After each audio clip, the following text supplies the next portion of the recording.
gente querida, que coisa boa nos encontrarmos por aqui novamente. É um motivo de alegria e muita gratidão.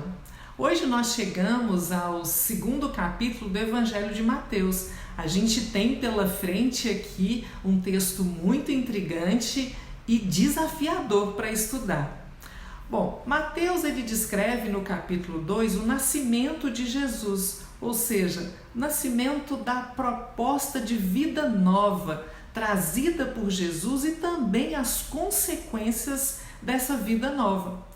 Há 1000 anos o povo esperava que um rei descendente de Davi viesse para libertá-lo da opressão dos seus dominadores e também para levá-lo a viver segundo a justiça e o direito, como proclamado sempre pelos profetas. O nascimento de Jesus em Belém foi anunciado por uma estrela no distante Oriente e por causa disso alguns sábios, vendo essa estrela, eles se dirigem a Jerusalém à procura de Jesus. Esses sábios do Oriente, eles chegam a Jerusalém, que era centro do poder político, econômico e também ideológico religioso da Palestina. Bom, eles se dirigem a Jerusalém para pedir informações, porque querem encontrar Jesus para homenageá-lo. E aí reina Herodes. Herodes não é um rei legítimo dos judeus, porque ele era estrangeiro e estava totalmente ligado ao poder romano. Trata-se então de uma espécie de testa de ferro a serviço dos próprios interesses e também dos interesses desse dominador maior que é Roma, que reduzia o povo à miséria e à escravidão total. Herodes e toda a sua elite entram em pânico. Mateus vai dizer que toda a cidade de Jerusalém entra em pânico. Há aqui, na realidade, a inquietação do rei Herodes e da sua corte. Toda a Jerusalém significa todos que estavam ao lado de Herodes, o ajudando a explorar, a oprimir o povo. Jesus, no entanto, o rei esperado, ele era assim uma ameaça para os seus privilégios e para as suas mordomias. E é daí que vem o medo, porque na verdade os injustos eles nunca têm paz.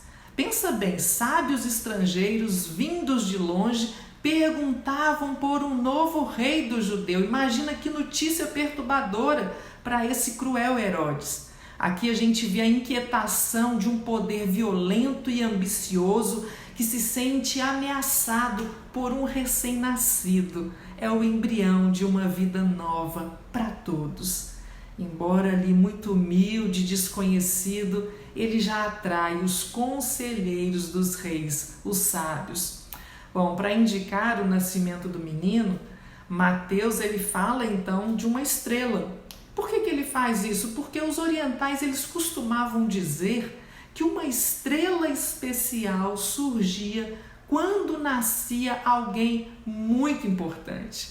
E Mateus ele quer com isso enfatizar a importância do nascimento de Jesus e quer também nos mostrar que essa presença de Deus conosco, essa vida nova ofertada é ameaça para uns e esperança e salvação para outros.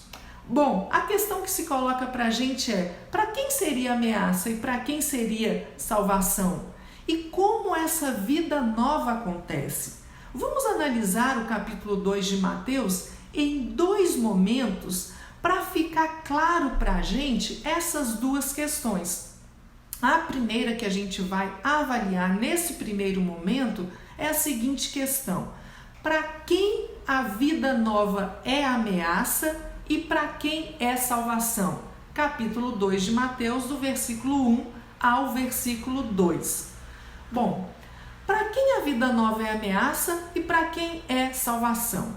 A nova vida é perseguida. Jesus é ameaça porque desejam impedir a salvação dos que sofrem, desejam impedir o fim de um sistema de governo injusto e opressor, desejam impedir o fim de um sistema que não prioriza a vida e justiça para todos.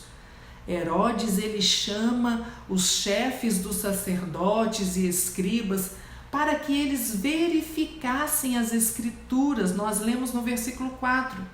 E eles confirmam, lá com base no profeta Miqueias, confirmam para Herodes que o rei dos judeus nasceria em Belém de Judá. O pavor do rei aumenta então sobremaneira.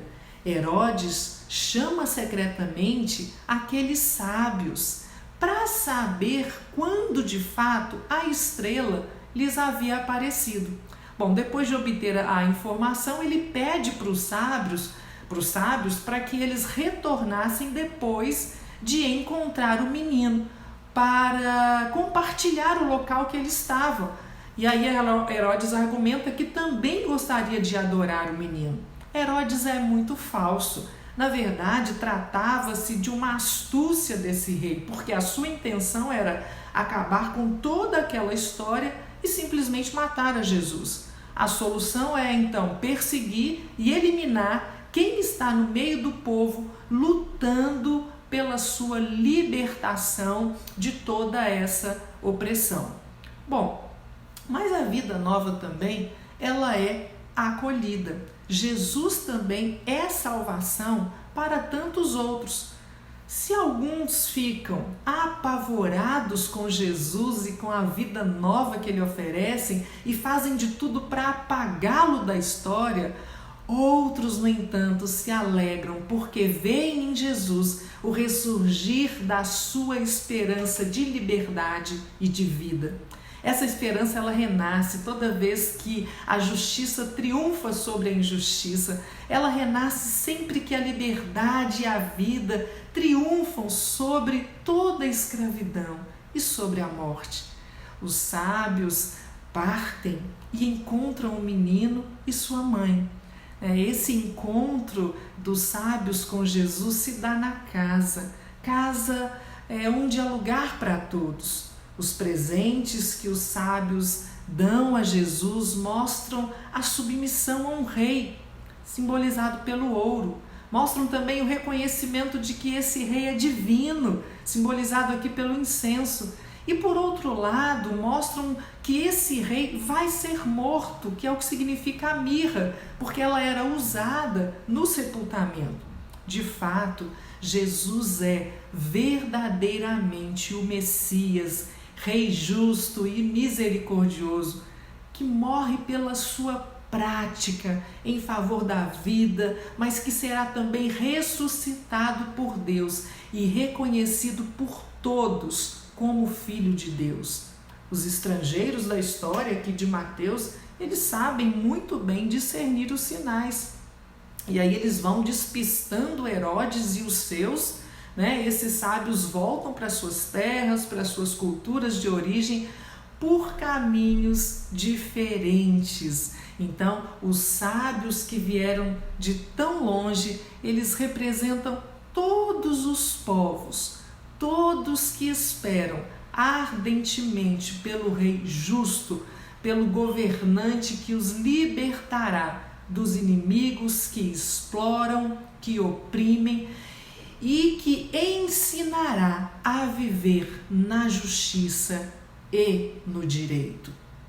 Agora a gente vai passar então para o segundo momento da nossa reflexão, da nossa análise do texto, para esclarecer também a nossa segunda questão.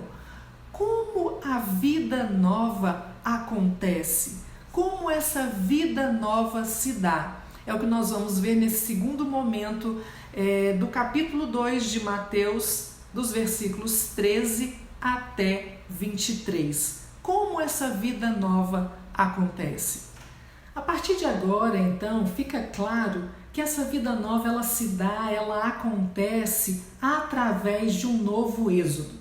O texto nos fala, obviamente, que Herodes ficou furioso por ter sido enganado pelos sábios. O nascimento desse menino, afinal de contas, coloca em risco toda aquela situação vigente. Então, para Herodes era preciso uma solução imediata e ele decide matar todos os meninos de Belém e dos seus arredores ali com menos de 2 anos. A gente sabe que a mesma medida tinha sido adotada pelo faraó do Egito há muito tempo atrás para eliminar o povo hebreu, que se tornava um perigo para aquele estado opressor, porque esse povo crescia inumeramente. Em meio àquela perseguição toda e morte, Moisés, o futuro líder da libertação de seu povo, ele escapou da morte, ele foi salvo, como nós lemos em Êxodo capítulo 2. Aqui em Mateus também, diante do perigo iminente, José obedece à ordem divina e nós lemos nos versículos 14 e 15 que ele se levantou, tomou o menino e sua mãe durante a noite e partiu para o Egito. Ali ficou até a morte de Herodes, para que se cumprisse o que dissera o Senhor por meio do profeta: do Egito chamei o meu filho. Aqui, então, o menino Jesus, chamado de meu filho, salvo das mãos de Herodes, foge para o Egito, a terra de Moisés. Mas depois ele volta à terra prometida para formar o novo povo de Israel, que seriam então as comunidades cristãs. Toda essa narrativa assim mostra o papel de Jesus. Ele será o novo Moisés. Ele também foi salvo da morte. Ele vai ser o libertador do povo sofrido, povo que é vítima inocente dessa ambição do poder. Jesus, ele foi salvo para ser o libertador, salvo dessa morte imposta por Herodes. Assim, ao ter notícias da morte de Herodes, José voltou com Maria e Jesus lá para a Palestina. Mas como o substituto de Herodes na Judéia era o seu filho Arquelau, que também era tão violento quanto o pai, José se dirige com a família lá para a Galileia. Foi morar numa cidade chamada Nazaré, para que se cumprisse o que foi dito pelos profetas. Ele será chamado Nazareno, como lemos no versículo 23. Nessa região ali da Galileia estavam os principais focos de subversão desse sistema que oprimia e explorava o povo. Ali também estavam os movimentos revolucionários que procuravam uma forma alternativa para viver frente a esse sistema econômico, político e social vigente. E é para a Galileia que Jesus vai. Ele será chamado Nazareno, diz o texto. Em hebraico, o termo é Nazir, que quer dizer aquele que foi consagrado a Deus. Jesus vai ser totalmente consagrado ao projeto de Deus que quer salvar o povo. Quer salvar o povo tanto dos inimigos externos quanto os internos. E a gente sabe que muitas vezes esses inimigos internos estão, na verdade, a serviço dos externos que oprimem e exploram. Jesus quer salvar promovendo uma nova lógica de vida, a vida nova, firmada na partilha, na igualdade, na fraternidade, formando assim novas bases para igualmente uma nova sociedade, o surgimento de uma nova sociedade. Bom, diante de toda essa reflexão, a gente pode perceber e concluir que o lugar da terra prometida tornou-se Novo Egito, lugar também de opressão. Mateus apresenta claramente o significado da vida e ação de Jesus. Ele será o novo Moisés. Jesus vai liderar o processo de libertação das estruturas que oprimem, estruturas que escravizam e que são aqui simbolizadas pela Judéia e Jerusalém. A Galileia, aquela terra dos pagãos, será o ponto de partida para esse novo êxodo, vida nova que Jesus realiza através dos seus ensinamentos, das suas ações, de toda a sua atividade. Que o Senhor nos dê a graça para que a nossa comunidade de fé seja hoje também esse ponto de partida para um novo êxodo no nosso tempo, na nossa sociedade. Jesus não oferece uma salvação pela violência, muito pelo contrário, ele não pretende realizar o sonho de uma nação judaica triunfalista, como era o desejo de muitos. A salvação, ela vem quando a humanidade reconhece a sua fraqueza, quando essa humanidade começa a organizar o mundo a partir dos pequenos, dos marginalizados. Jesus, no qual Deus toma a iniciativa de oferecer vida, e a humanidade, representada por Maria e José, por mim, por você, acolhe essa vida. Nos dias de hoje também é possível com facilidade identificar sistemas econômicos e políticos opressores que querem matar a vida nova de partilha, de igualdade e de fraternidade, que é a vida proposta por Jesus para todos. Que eu e você possamos, pela graça de Deus, estarmos do lado dos que acolhem essa vida nova ofertada a todos através do nascimento de Jesus. Que jamais nos coloquemos do lado daqueles que estratificam a sociedade, privilegiam uns em detrimento de outros e os fazem escravos, enquanto muitos se beneficiam e exploram a nossa terra, o nosso povo. A educação, a saúde, o direito, a vida nova com justiça e direito é o que proclama e anuncia a vida do Nazareno. A libertação do instinto egoísta para uma vida de serviço e entrega ao próximo. Quais são hoje os sinais de acolhida e de resistência a essas manifestações de vida da parte de Deus para o seu povo no nosso tempo? De fato, em Jesus brilhará sempre a luz de uma nova vida, uma nova sociedade fundada no amor, na paz e na força da fraternidade. Em Jesus brilhará sempre a luz de uma nova sociedade.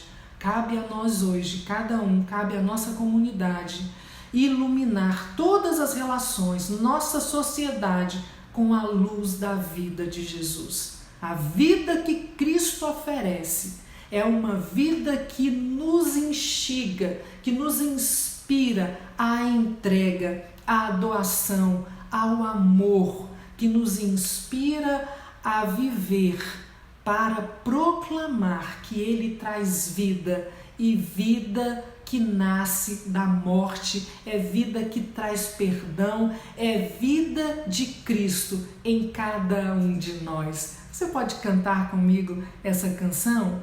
A vida que Cristo oferece, o mundo não pode te dar, é vida no seu coração, é vida perfeita em amor, é vida aos pés do Senhor, é vida de Deus em você, é vida que nasce da morte, é vida que traz o perdão, é muito mais que uma religião, é Cristo vivendo em você. Canta comigo. É vida que nasce da morte, é vida que traz o perdão, é muito mais que uma religião, é Cristo vivendo em você, é Cristo vivendo na rede. Que o Senhor nos dê uma semana abençoada, que a graça dele esteja conosco. Em nome de Jesus, um grande beijo e até a próxima.